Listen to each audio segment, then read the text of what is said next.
ไก่ปลา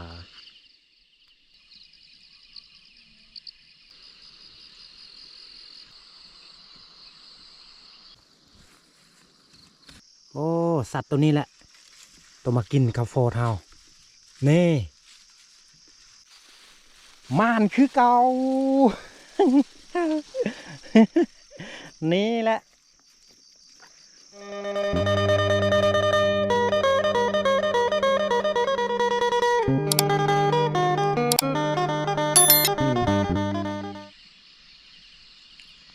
กราบทักทายสบายดีและก็สวัสดีพ่อแม่พี่น้องFCเบิร์ดสู่ครูสู่คนใครที่เขามาเบิ่งมาชมสองเฮาขอให้อยู่ดีมีแหงเด้อพ่อแม่พี่น้องเอ้ยสำหรับตอนเช้ามื้อนี้เฮาก็ยังอยู่ในไฮเนาะ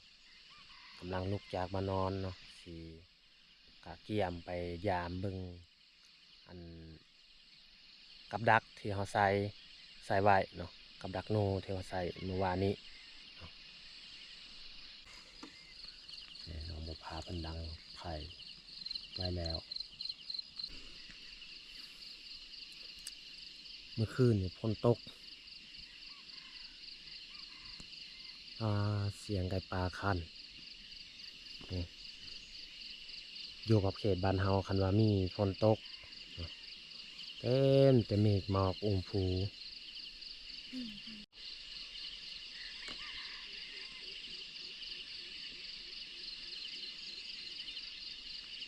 เสียงไก่ปลา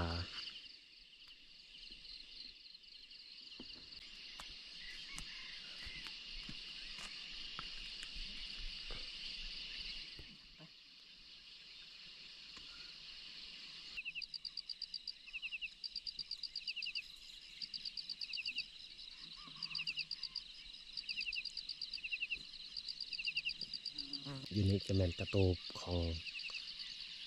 อันลุง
ย่างไปเบิ่งกับ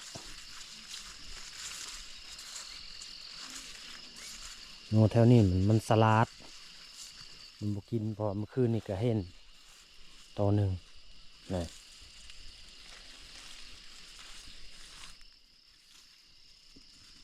ขนาดเท่าปกกับยังคือเก่า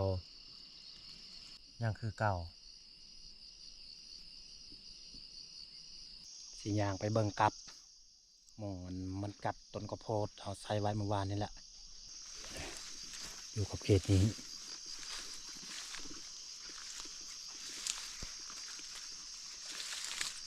อยู่นี่หลังหนึ่ง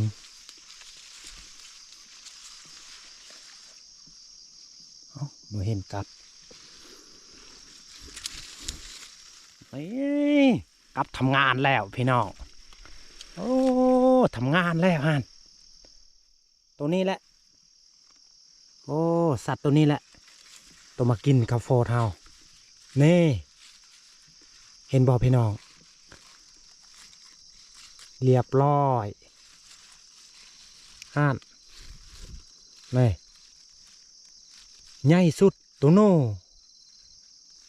แม่นตัวโน่แล้วตัวมันกัดกระโพดนี่มันถือกับนี่เรียบร้อยหนูนี่แหละหนูวายหรือว่าหนูพุก โอเคแล้วตัวหนึ่งส้มและกระโพดเฮาเบิดพอดีได้ตัวหนึ่งยังสิไปยามอีก2-3หลังเพราะว่าทั้งอื่นกับบ่าวต้อมเพิ่นเรายามแล้วนี่ได้ของกิน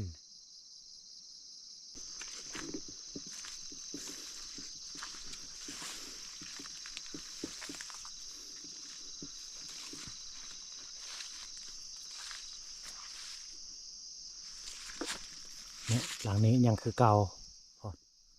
เพราะว่ากับเขาพังไว้ไปเบิ่งหลังอยู่นี่อีกเอ้ากลับหายแล้วหายไปใส่ม่านคือเก่า นี่แหละตัวนี้ก็นู่นี่ปลานู่ตัวนี้แหละม่าน2 โตว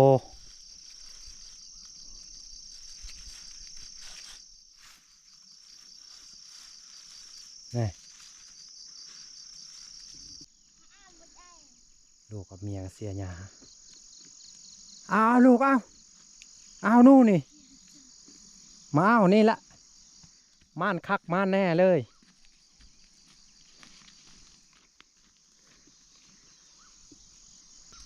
นี่ดีใจบ่ลูก ดีใจ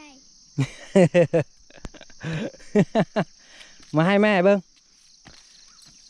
นี่แหละตัวกินนั่นข้าวโพดเฮาหอมแก้มแม่ไว้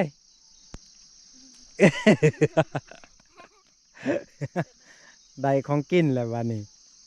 พอดีได้พอดีข้าวโพดเฮาเบิดแล้ว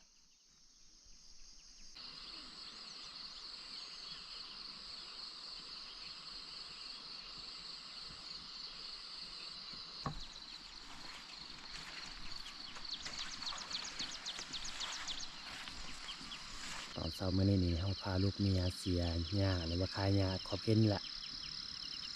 หกขนาดเลยพี่น้องเอ้ย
ใกล้จะแล้วเลยพี่น้องเอ้ยมือนี่แหละมือสำเร็จเสร็จสิ้นการเสียหญ้าให้แต่เช้ายังมาทันกินข้าวกลางคืนนี่ก็ฝนตก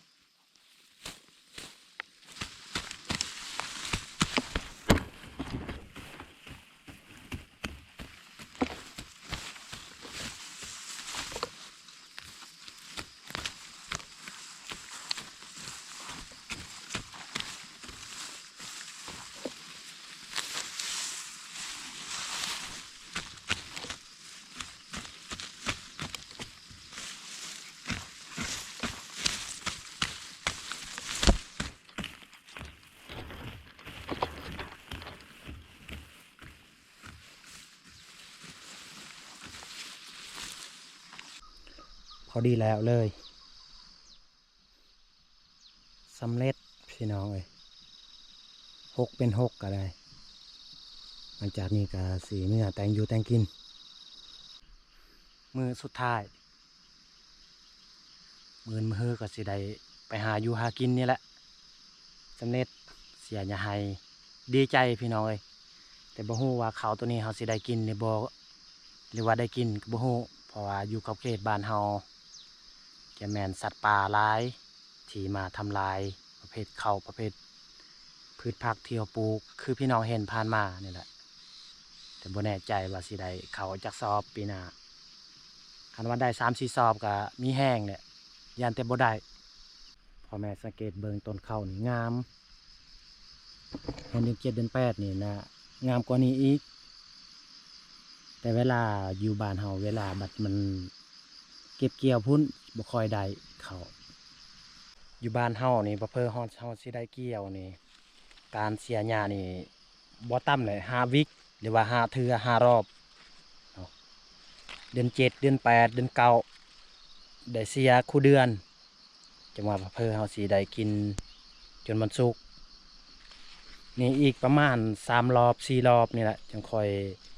ได้กิน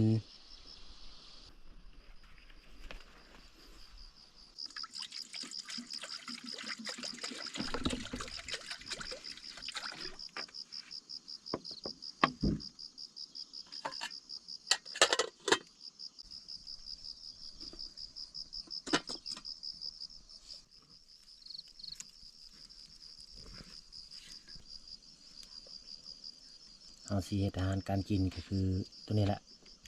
ปลาแห้งคือเก่าอันนี้หน่อขากับผักกาด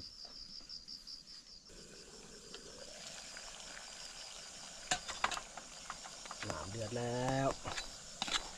ใส่หมักพริกกับหัวชิงไคก่อนใส่เป็นหน่วยก็ตัดเครื่อง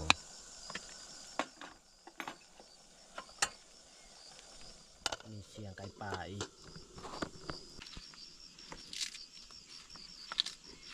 ทางนั้นก็มีเสียงไก่ป่า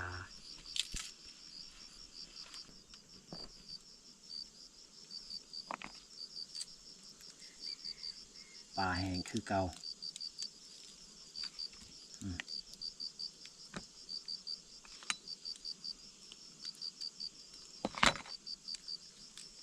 ปลาย่างแห้งนี่มัก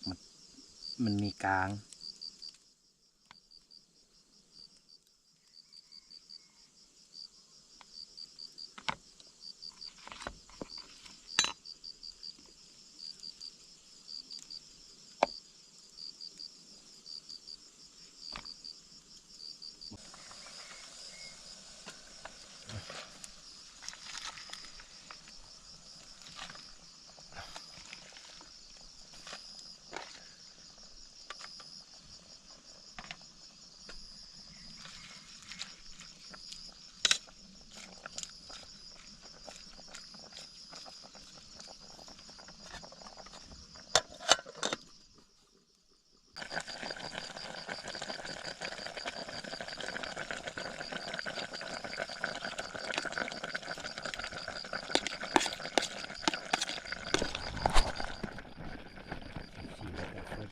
เลยเกลือ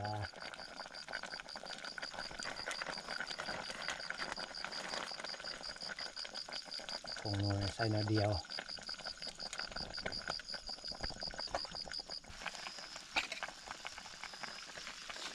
ใส่เครื่องหอมลงไป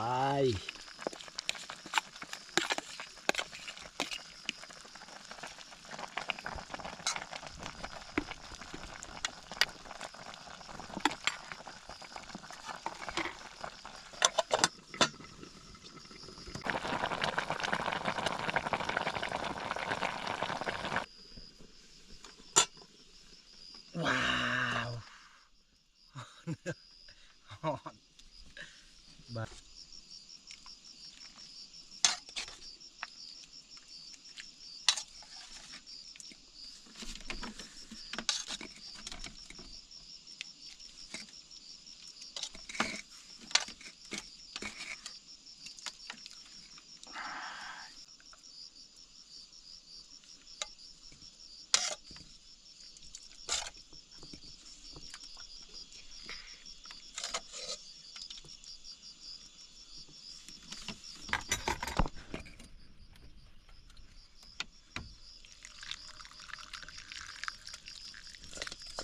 พอดีเต็มถ้วย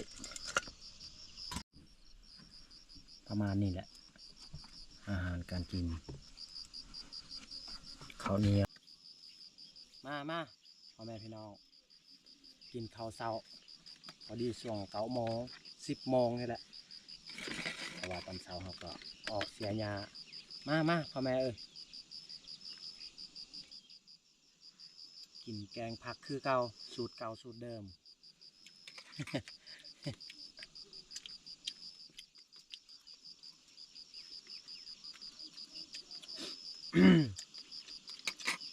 ีวิตกับพ่อข้างเฮานี่เฮ็ดแบบใดกินแบบนั่นแหละบ่หากินแนวแซ่บบ่หากินหลายเมนู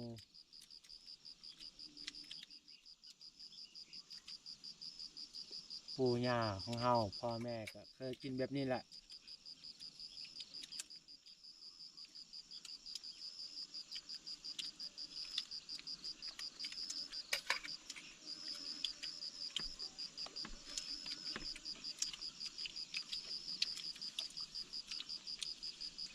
ปู่ย่าก็ทุกข์พ่อแม่ก็ทุกข์สมัยลูกก็สืบทอดแนวใดปู่ย่าพ่อแม่กันนั้นบ่มีการพัฒนา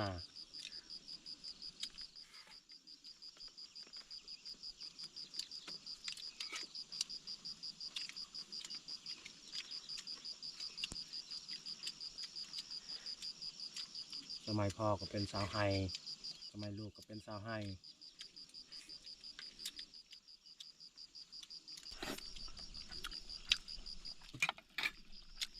กินลูกกิน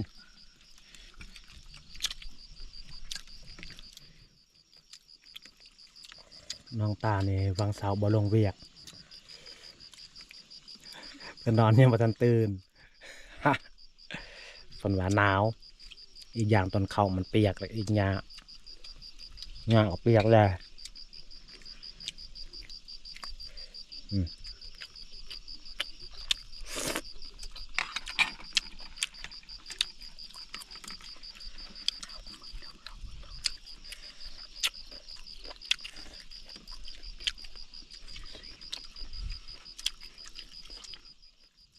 เป่าลูกมันหอดบ่ฮะ แม่น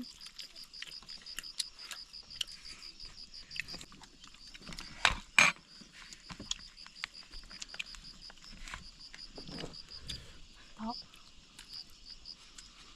เป่าเอาลูกกินตอนใหญ่ตอนปลา